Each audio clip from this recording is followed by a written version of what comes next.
साथियों जय भीम। जय भीम। हाँ, सभी को नमस्कार। अत्यंत दुख के साथ में फिर से आपको सूचना देनी पड़ रही है कि हमारे होनहार बालक प्रदीप माहिश की हत्या प्रकरण को लेके आज तीसरा दिन है।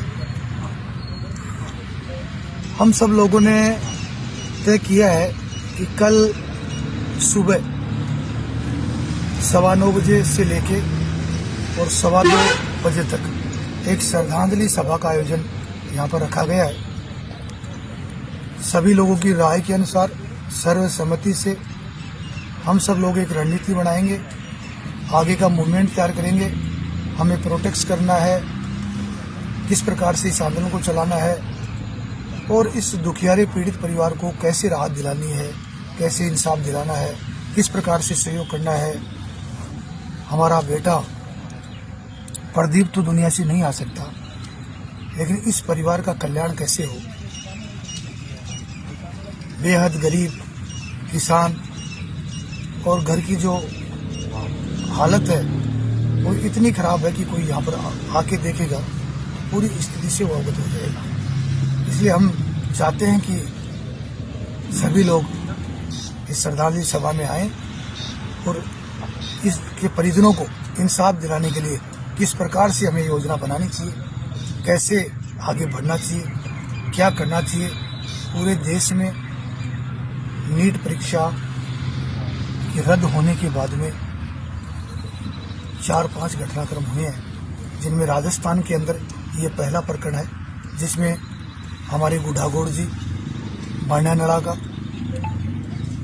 राजेंद्र जी के बेटे प्रदीप माहिश ने जो ये डिप्रेशन में आके नीट पेपर लीक से हाथ होकर दुनिया छोड़ के गए हैं, तो इसको लेके पूरे राजस्थान में गुस्सा है। बहुत सारी जगहों से फोन आ रहे हैं, हरियाणा पंजाब तक ये आवाज़ पहुंच चुकी है और देश के जो नामचीन व्यक्ति हैं, हमारे SC/ST समाज के अलावा OBC है, अन्य समाज हैं, जैसे हम किसी भी समाज की बात करें, सभी लोग हमारे से मैसेज ले रहे हैं कि ये किस प्रकार से इतना बड़ा घटनाक्रम हुआ तो आप चुप क्यों हो। तो मैं कहना चाहूँगा कि हम चुप इसलिए थे कि परिवार के हालात ख़राब थे। अब इस बैठक में नेतागिरी करना ठीक नहीं था। परसों हमने दाह संस्कार किया। अब हालात ऐसे थे कि 2-3 दिन तक परिवार में का दुख और परिजनों को ढांढस बनाने में समय लग गया। अब थोड़ी सी स्थिति सामान्य हुई है, इसलिए हमने सोचा है कि कल एक श्रद्धांजलि सभा रखें और उसमें सर्वे सर्वा सभी लोग हों। हमें किसी प्रकार की कोई राजनीतिक स्टंटबाजी नहीं करनी है। हम चाहते हैं कि इस परिवार का भला हो, इस पीड़ित परिवार को न्याय मिले और इस प्रकार से और कितने बच्चे मौत के मुंह में समाएंगे। ये सरकार की घोर लापरवाही है। SOG और CBI बराबर आप देख रहे हैं किस प्रकार से शिकंजा कस रही है, कैसे ये जो पेपर लीक माफिया पकड़े जा रहे हैं। और ये हिंदुस्तान की सरकारों के लिए, हम तमाम लोगों के लिए करार तमाचा है। और 2021-22 के अंदर भी SOG ने, और आपने देखा होगा सुना होगा, सर्वविदित है कि भाई ये जो पेपर लीक की घटना 21-22 में भी नीट पेपर लीक हुआ था, उस समय अगर सख्त कानून बनता तो आज हमारा बेटा प्रदीप मौत की मुंह में नहीं समाता।